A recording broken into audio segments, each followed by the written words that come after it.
ځوانۍ باره کې به الله تپوس کوي ځوانه ځواني مې درکړې وه په څه کې دې زړه کړې په څه کې دې زړه کړې په چکه کې مې زړه کړې وه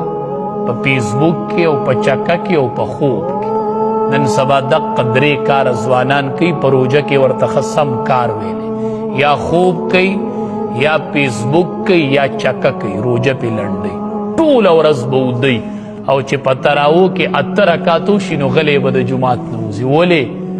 ما دا 8 رکعات دي ما تقریر اورېدلی دی چې تراوی 8 رکعات دي بس 8 رکعاتو کې به وځي هلته به بیټک کې کینی چکه به شروع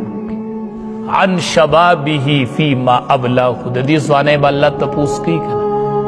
هغه احادیث چرته لاړل چې امام الانبیا به ولاړو قدمونه به یې وپړسېدل خپې به یې وپړسېدلې هغه چرته لاړ ځوانانو څه دپاره پیدا یو